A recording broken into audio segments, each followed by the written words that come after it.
একদম ঠান্ডা ঠান্ডা মজাদার আনারসের শরবত, চলো আজকে সেই রেসিপিটাই আপনাদের সাথে শেয়ার করা যাক। একদম ঠান্ডা আর খেতেও কিন্তু দুর্দান্ত লাগে, আর একদম রেসিপিটা আর এই সিজনে গরমের সময় কিন্তু আরও মজাদার হতে চলেছে এই রেসিপিটা। তো চলো বেশি কথা না বলে ভিডিওটি স্টার্ট করা যাক। তার জন্য নিয়েছি বড় সাইজের একটা আনারস, আর আনারসের যে রানিটা আছে সেটা কিন্তু একদম সরিয়ে দিতে হবে, গাছটা যে সবুজ কালারের সেটা সরিয়ে দাও।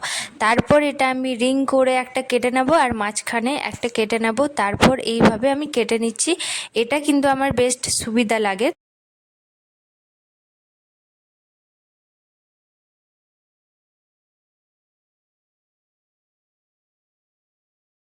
আমার যতটা মতো প্রয়োজন সেটা আমি কেটে নিয়েছি। একবার এটা ভালোভাবে ধুয়ে নেব, তারপর এটা আমি যেটাতে পেস্ট করব মিক্সিং জার, তো ওটাতে আমি দিয়ে দেব। আর এটাতে হালকা জল দেব আর চিনি দেব 1 চামচের মতো, কারণ এটা অতিরিক্ত মিষ্টি থাকে, সেই জন্য কিন্তু আমি 1 চামচই চিনি ব্যবহার করছি। এই যে সুন্দর পেস্ট হয়ে গেছে। তো এখানে আমি বলে দিই, যদি আপনাদের মনে হয় যে এটা আমি ছেঁকে নেব, তাহলে অবশ্যই এই মুহূর্তে আপনারা ছেঁকে নেবেন। তো এটা কিন্তু ছাকাটাই বেশি বেটার হবে, আমি ছাঁকিনি। তো এটা অবশ্যই ছেঁকে নেবেন, যাতে এই যে সুতো সুতো যে থাকে, একটু শক্ত শক্ত যে থাকে ছালটা, সেটা কিন্তু একদম সরে যাবে, আর একদম জল জুসটা সেটা বেরিয়ে আসবে।